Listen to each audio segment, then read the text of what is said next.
मेष राशि वाले बंधु, आप सभी का बहुत बहुत स्वागत है, अभिनंदन करते हैं मेष मंथन भिंड यूट्यूब चैनल में। तो मेष राशि वालों, ध्यान से समझिए, एक ऐसी चीज, एक ऐसा दिव्य पदार्थ जिसे आपको पूरे मई के महीने पानी में डालकर पीना है। पानी में जब आप इस एक चीज को डालेंगे और पूरे मई के महीने लगातार पिएंगे तो आपके जीवन में ऐसे चमत्कार होंगे, आपके जीवन में ऐसी विशेष ईश्वरीय कृपा प्राप्त होगी जैसा कि आपने कभी अपने जीवन में महसूस नहीं की होगी। कारण इसका यह है कि यह एक दिव्य चीज आपके अंदर से सकारात्मक ऊर्जा को आपके जीवन में फैलाने का कार्य करेगी। आपके खुद के शरीर में आपको एक अद्भुत ऊर्जा, दिव्य कृपा का अनुभव होगा। आपके आसपास के वातावरण में सकारात्मक ऊर्जा का तेज प्रवाह आपको महसूस होगा। आपके घर परिवार और आपके कार्यस्थल पर आपका वर्चस्व बढ़ेगा, आपसे लोग प्रेम करेंगे और आपकी बात हर जगह मानी जाएगी।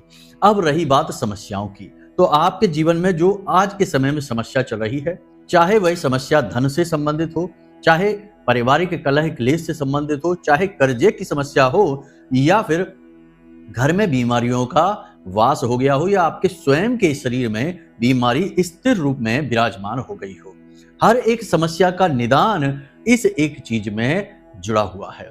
आपको बस इस एक चीज को एक निश्चित नियम अनुसार, निश्चित क्रिया अनुसार अपने जीवन में लेकर आना है, फिर इसे जल में मिलाकर नियमित पीना है। अब इस मई के महीने में ही क्यों आपको ऐसा करना है, इसके पीछे का भी एक विशेष कारण है। देखिए, हर एक महीने, हर एक समय और काल में ग्रहों की स्थितियां परिवर्तित होती रहती हैं। तो इस मई के महीने में कुछ विशेष ग्रहों के राशि परिवर्तन होने जा रही हैं। सूर्य देवता का गोचर होने जा रहा है वृष राशि में। यह बहुत ही खास होगा। वृष राशि शुक्र की राशि है और शुक्र की राशि होने के नाते जब सूर्य देव इस राशि में प्रवेश करेंगे 15 मई को, तो एक तरह से यह शुक्र आदित्य योग का निर्माण करेंगे। यानी कि यह एक धन योग होता है, महालक्ष्मी योग होता है, और इस योग के बनने से आपके जीवन में धन की कहीं ना कहीं से विशेष व्यवस्थाएं बनेंगी, विशेष ऐसे योग बनेंगे जो आपके जीवन में धन चुंबक की तरह आकर्षित होने लगेगा। इसी के साथ साथ गुरु का गोचर होगा 14 मई को। यह भी बड़ा ही खास है, मीन राशि में होगा, बड़ा ही खास गोचर है। इस गोचर से भी आपको बड़ा लाभ प्राप्त होगा। इसका कारण यह है कि मिथुन राशि, जिसमें कि देव गुरु बृहस्पति का गोचर होने जा रहा है, क्षमा करना हमने मीन राशि कह दी, लेकिन मीन नहीं, मिथुन राशि में बृहस्पति का गोचर होने जा रहा है। तो 14 मई को जब यह गोचर होगा तो उसके बाद बुध की राशि है यह, और बुध और गुरु का मेल बड़ा ही सुंदर होता है। ज्ञान का, बुद्धि का विकास होता है, व्यापार में उन्नति होती है, धन संपत्ति जीवन में आकर्षित होती है, और सबसे महत्वपूर्ण बात कि जातक का मन शांत होता है, आत्मविश्वास बढ़ जाता है, परिवार में सुख शांति होती है, और किसी भी प्रकार का जो श्राप है, किसी भी प्रकार की नकारात्मक ऊर्जा है, किसी भी प्रकार का तंत्र मंत्र है, वह कमजोर पड़ने लगता है। याद रखना कि बृहस्पति यानी कि गुरु संपूर्ण कुंडली का आधार होता है। जितने भी ग्रह, नक्षत्र और गोचर होते हैं, और जितने भी भाव हैं, कुंडली के 12 भाव हैं, इन सब में देव गुरु बृहस्पति का सबसे प्रमुख स्थान माना जाता है, क्योंकि यह कुंडली का सबसे ज्ञानवान ग्रह होता है। ग्रह माला में इसका सर्वोच्च स्थान है ज्ञान के विषय में, आध्यात्म के विषय में। इसीलिए कुंडली का आधार गुरु को माना जाता है, कुंडली की ऊर्जा मंगल को माना जाता है।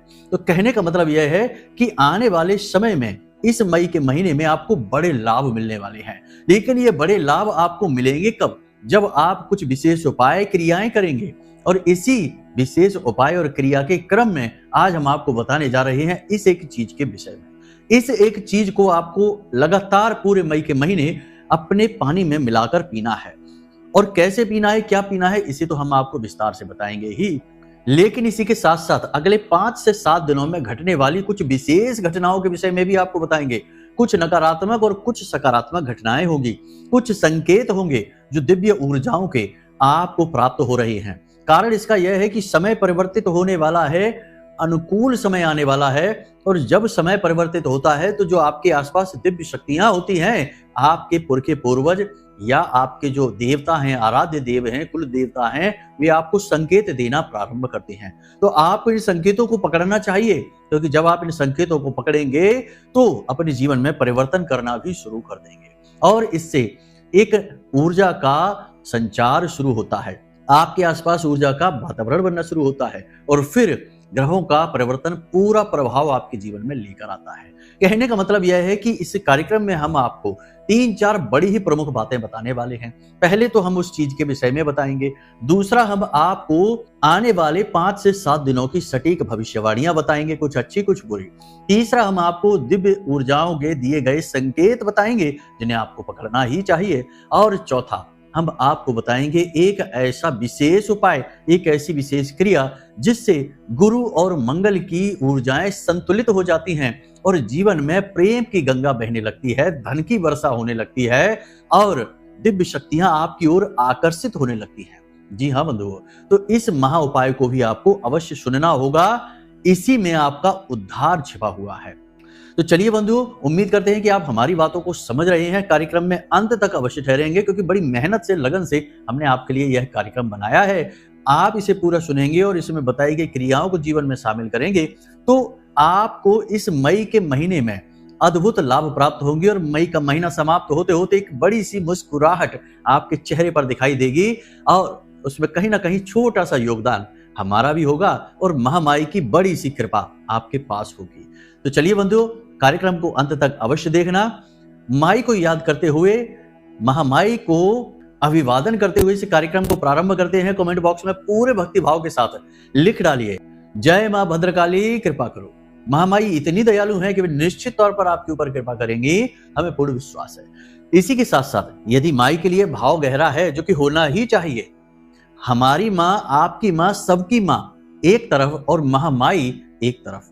अपनी माँ के लिए तो भाव सबके लिए होता है, लेकिन जो इस ब्रह्मांड की माँ है, हर एक माँ की भी माँ है, उसके लिए भी भाव मन में अवश्य होना ही चाहिए, वरना तो जीवन ही व्यर्थ है। तो चलिए कमेंट में लिख डालिए कि मैं भी माई के परिवार का हिस्सा हूं। बड़े गर्व की बात है यह। याद रखना कि यह जो कार्यक्रम है, यह महामाई के धाम से ही प्रसारित हो रहा है। तो इस कार्यक्रम में बताई गई हर एक बात की प्रामाणिकता की जिम्मेदारी हम लेते हैं। जो बातें हम बताने जा रहे हैं वे 100% गारंटीड हैं, आपके ग्रह गोचरों पर आधारित हैं, आपके जीवन में चल रही क्रियाओं पर आधारित हैं और महामाई के द्वारा दिए गए संकेतों पर, अनुभवों पर आधारित हैं। इसलिए इन बातों को झुटलाया नहीं जा सकता है और इनकी संपूर्ण जिम्मेदारी हम लेते हैं। बस आप धैर्य से कार्यक्रम को सुनिए और अंत तक आपको अद्भुत ज्ञान प्राप्त होगा। तो चलिए बंधु, अपने मूल विषय को अब शुरू करते हैं, ध्यान से समझिए। प्यारे मित्रों, हमारे अत्यंत प्रिय और परम पूज्य अमिताचार्य जी के पास माँ बगलामुखी और माँ भद्रकाली की साधनाओं का वर्षों का अनुभव है और माता रानी की इनके ऊपर पूर्ण कृपा और सिद्धि है।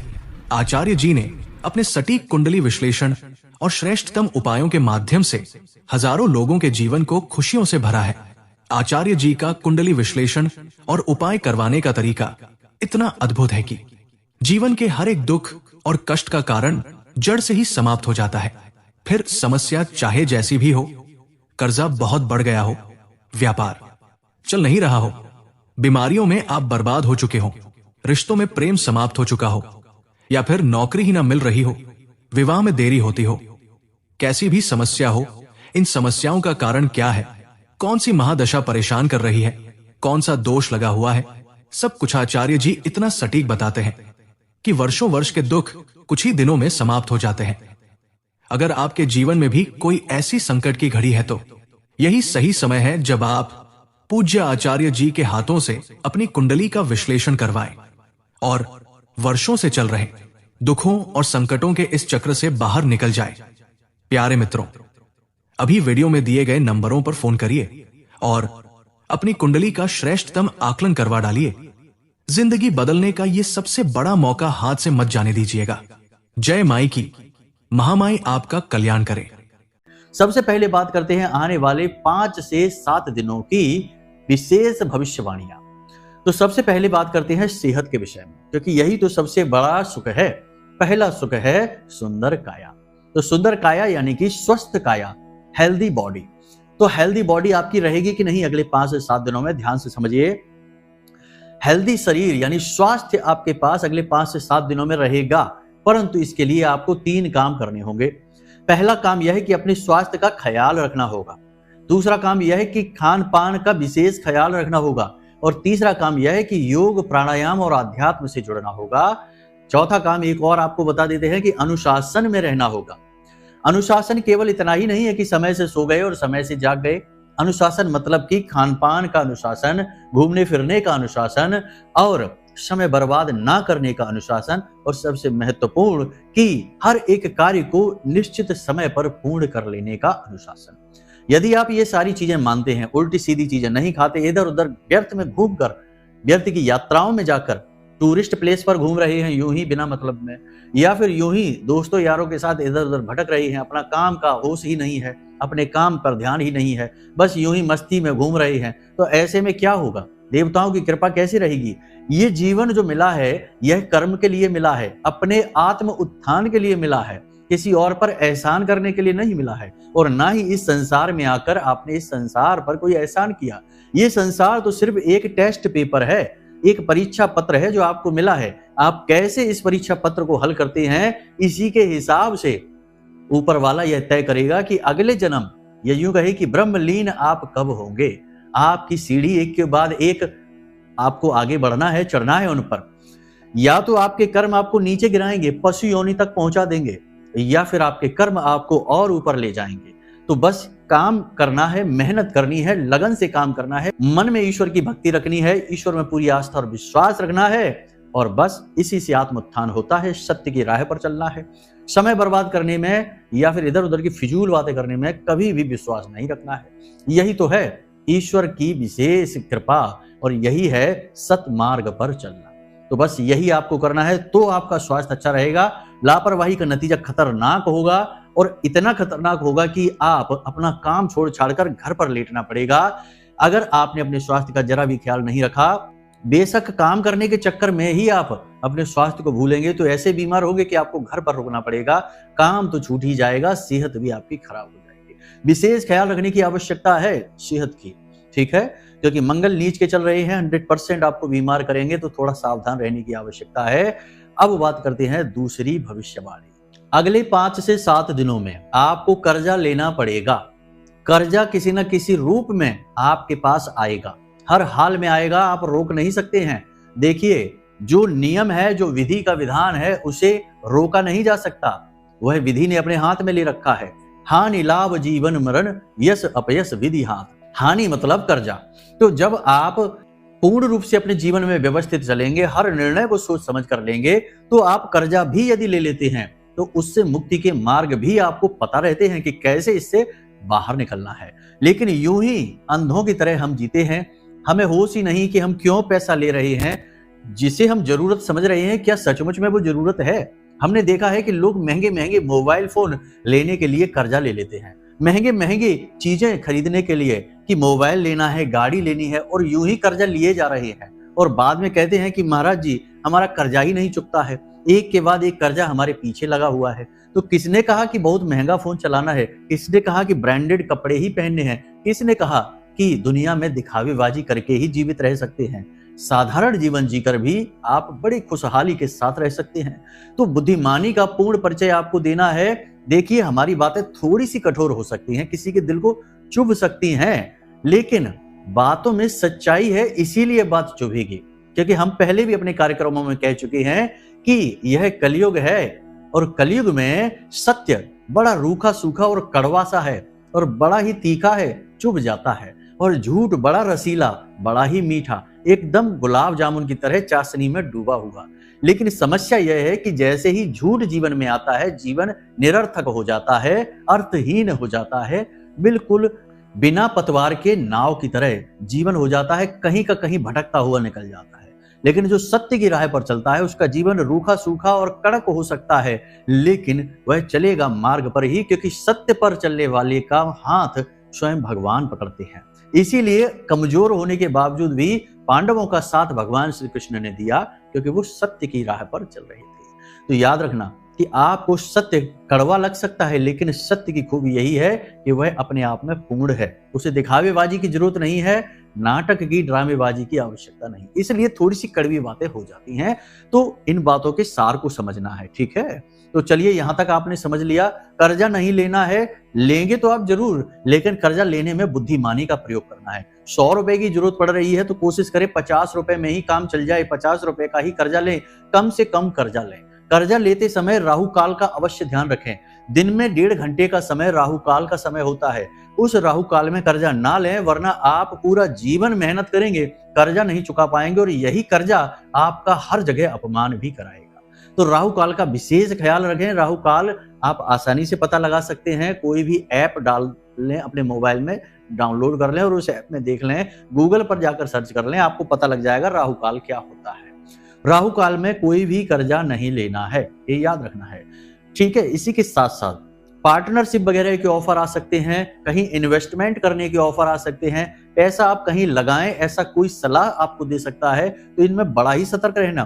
पिशाच योग अभी बना हुआ है और हालांकि सूर्य उच्च राशि में गोचर अवश्य कर रहे हैं, तो सूर्य आपके आत्मविश्वास, आपके ज्ञान, आपकी बुद्धि को खूब बढ़ाएंगे, लेकिन फिर भी विचारों में अभी धुंध सी छाई है। कुछ समझ में नहीं आ रहा है कि क्या करें क्या ना करें, किस तरफ जाएं। अभी निर्णय लेने की क्षमता पूर्ण रूप से आपकी विकसित नहीं हुई है, या यूं कहें कि क्षमता अभी पूर्ण रूप से कार्य नहीं कर रही है। इस वजह से आप श्रेष्ठ निर्णय अभी नहीं ले पाएंगे। तो बेहतर यह होगा कि आप 14-15 तारीख तक का इंतजार करें और श्रेष्ठ निर्णय आप लेंगे 18-19 मई के बाद। तब तक आप कोई भी महत्वपूर्ण कार्य यदि दिखाई दे रहा है कि ये काम बहुत अच्छा है, क्यों ना इसमें आगे बढ़ा जाए, इसमें तो बड़ा ही मौके अच्छे हैं, अपॉर्चुनिटी है, तो आप थोड़ी देर के लिए उसे टालिए, उसे ले जाइए खींचकर 18-19 मई के बाद तक। फिर देखिए, तब तक असल में जो भी उसकी सच्चाई होगी वो बाहर आ जाएगी, आपको पता लग जाएगा कि ये सचमुच में अच्छी डील है या सिर्फ एक छलावा है, ठीक है। तो इन बातों का विशेष ध्यान रखना है। कुछ छोटी छोटी सी बातें और कि देखिए, बिजली से यानी इलेक्ट्रिसिटी से, इससे आपको बहुत बचना है। दूसरा आपको बता दें, अग्नि से, आग से आपको बहुत बचना है। तीसरा, वाहन से बहुत सोच समझ कर चलना है। कोई भी नया वाहन ना खरीदें, और यदि वाहन खरीदना ही है कि भाई कोई इमरजेंसी है, कुछ बात है, तमाम तरीके की परिस्थितियां होती हैं जीवन में, हम नहीं कहते कि सीधे सीधे रोक लगा दो। तो अगर यदि खरीदना ही है वाहन, ठीक है, तो वाहन खरीदने का सर्वोत्तम तरीका यह होता है कि पहले आप जो भी आपके आराध्य हैं, जैसे भोलेनाथ हैं या फिर हनुमान जी हैं, या जो भी आपके आराध्य हैं जिनके लिए मन में भाव है, 4 से 5 दिन लगातार उनके मंदिर में जाइए और उनके दान पात्र, जो मंदिर का दान पात्र है, उसमें कुछ धन डालिए, थोड़ा सा धन डालिए और भगवान से प्रार्थना करिए, निवेदन करिए कि भगवान, हम इस तरह से नया कार्य शुरू करने जा रहे हैं, वाहन खरीदने जा रहे हैं या कोई भी कार्य करने जा रहे हैं, और यह वाहन हम आपकी कृपा और आशीर्वाद से ही प्राप्त कर पा रहे हैं, और इस पर आपकी कृपा हमेशा बनी रहे, ऐसा हम आपसे निवेदन करते हैं, आग्रह करते हैं, आप हमारा साथ दीजिए। इस प्रकार भगवान से निवेदन आपको करना है। और जिस दिन आप वाहन खरीदने जाएं, उस दिन एक मौली आती है, धागा होता है लाल रंग का, मौली भगवान के चरणों में रख दें और वहां पर बैठकर आप चालीसा पाठ करें, मंत्रोच्चारण करें। गाय के घी का दीपक तो प्रतिदिन जलाना ही है, 5 दिनों तक ये क्रिया करें। उसके बाद आप वह मौली लेकर आएं और उस वाहन में आप कहीं पर भी उच्च स्थान पर, यानी ऊपर के भाग में उस मौली, उस धागे को लपेटिए, चारों तरफ लपेटिए, आगे पीछे दाएं बाएं चारों तरफ लपेटिए। इससे उस देवता की कृपा इस वाहन तक आएगी। यदि हनुमान जी की सेवा आप करते हैं तो हनुमान जी के बाएं पैर का सिंदूर उस वाहन में उच्च स्थान पर लगा दीजिए, चारों तरफ लगा दीजिए। फिर देखिए कि वह वाहन कैसा आपका फलित होगा, ठीक है। देखो, हर चीज का विधान है, हर चीज का नियम है। अगर आप इस तरह से करेंगे या चलेंगे तो आप कभी भी कोई भी वाहन खरीदेंगे, ना तो वह दुर्घटनाग्रस्त होगा, ना ही उसमें जरूरत से ज्यादा टूट फूट होगी, ना ही वह आपके पैसे की बर्बादी कराएगा, आपको परेशान नहीं करेगा, ठीक है। तो इस तरीके से आप वाहन खरीदना। बाकी कोई भी महत्वपूर्ण आपको कार्य नहीं करना है, ये हम आपको बता चुके हैं। देखिए, छोटी छोटी बातें हैं, लेकिन बातें बहुत महत्वपूर्ण होती हैं, इनके परिणाम बहुत बड़े होते हैं।